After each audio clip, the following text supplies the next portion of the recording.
Hi, my name is Rachel, and welcome to the propagation of creation. I have Carson here with me this evening. We are coming at you from the Propagation of Creation in Maryville, Tennessee. He is one of our healers here, and we're going to start out by talking about the 51%, which we have found as healers is one of the most important things for us to follow. Tell us about the 51%. So the 51%, it speaks to we must maintain 51% healed versus healing in order to put our hands or our healing energy on anyone else. If we are beneath that 51% mark and you try to heal anyone, all you're doing is projecting your own stuff onto them. It's to the point where we hold ourselves and our community accountable within that. And we've left open lines of communication to communicate that. And it's day to day, hour to hour. If I wake up one morning and I have a client, if I wake up sad, I will push that back because it is hour to hour. And once I've worked through my things and I feel like I'm at that 51 or above mark, then it's okay and ethical to put hands on someone to heal them. Awesome. Yep. We follow it super strictly.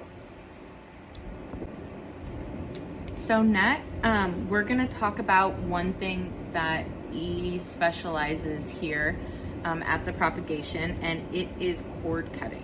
So E, what is cord cutting?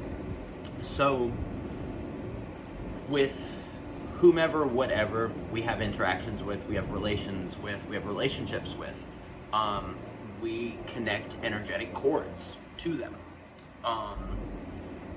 So in the cord cuttings, we use a physical representation of those cords and we cut them. And it is one of the most transmutative and beautiful things I've ever seen. All right. Yeah, it is. I've seen someone look different after a cord cutting. Yeah, everyone looks completely different. Like after they have released that cord. So what does someone use, like, typically cut cords from?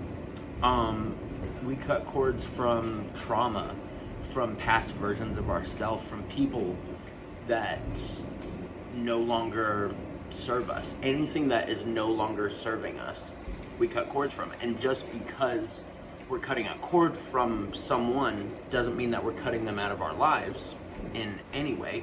Just means that the energetic exchange that was held between the two can no longer consist or persist in the way that it was. So it gives you the chance to reconnect energetically to a person, place, or thing in under your terms.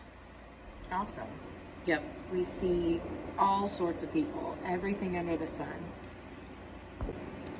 So E, can you give us don't have to give names, but give us an example of a profound cord cutting?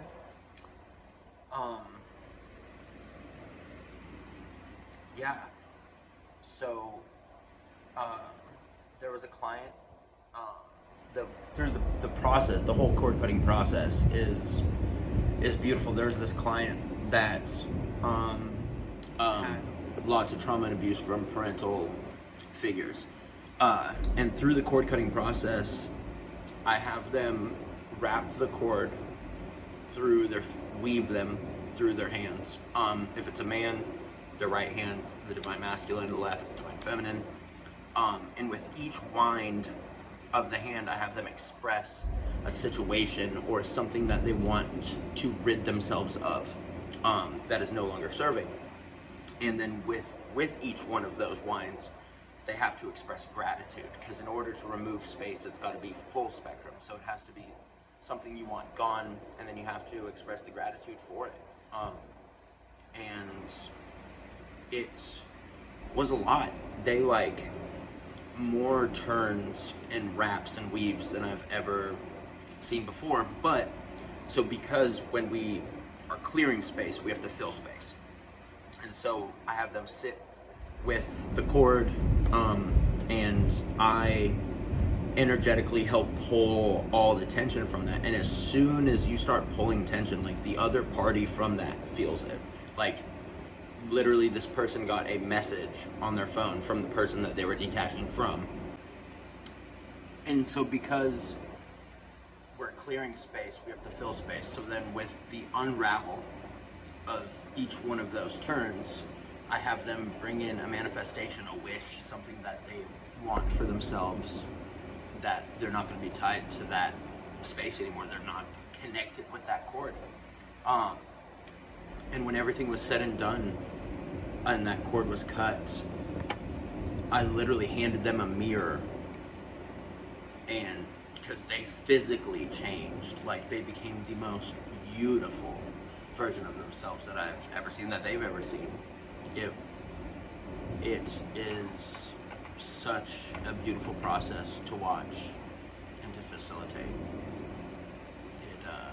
Awesome. Lovely. Yeah, no, I've seen it happen in person. Thank you, E, so very much for joining us and letting us know a little bit more about cord cutting.